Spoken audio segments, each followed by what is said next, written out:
Kattappana block panchayat കേരളോത്സവത്തിന് അണക്കരയിൽ തുടക്കമായി. അണക്കര മോൺഫോർട്ട് സ്കൂളിൽ 2 ദിവസങ്ങളിലായാണ് കലാകായിക മത്സരങ്ങൾ നടക്കുന്നത്. Block panchayat president V P. John Keralolsavam ഉദ്ഘാടനം ചെയ്തു. കേരള സംസ്ഥാന യുവജന ക്ഷേമ ബോർഡും കട്ടപ്പന ബ്ലോക്ക് പഞ്ചായത്തും സംയുക്തമായാണ് കേരളോത്സവം സംഘടിപ്പിക്കുന്നത്. അണക്കര മോൺഫോർട്ട് സ്കൂൾ ഓഡിറ്റോറിയത്തിൽ നടന്ന ചടങ്ങിൽ block panchayat president V P. John Keralolsavam ഉദ്ഘാടനം ചെയ്തു.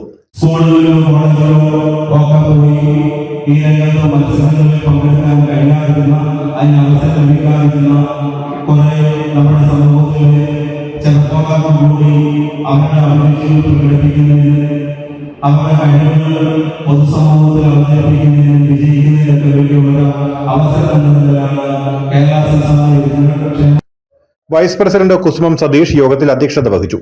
ജില്ലാ panchayat vice president Asha Antony മുഖ്യപ്രഭാഷണം നടത്തി.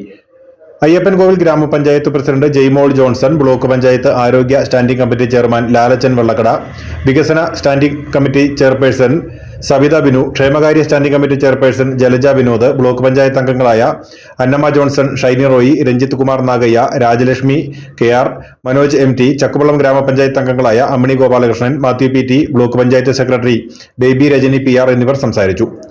ബ്ലോക്ക് തല കേരളോത്സവത്തിൽ വിജയികളാകുന്നവർക്ക് ഈ മാസം 28, 29, 30 തീയതികളിൽ ചെറുതോണിയിൽ നടക്കുന്ന ജില്ലാ കേരളോത്സവത്തിൽ പങ്കെടുക്കാനുള്ള അവസരം ലഭിക്കും. News bureau, Anakkara.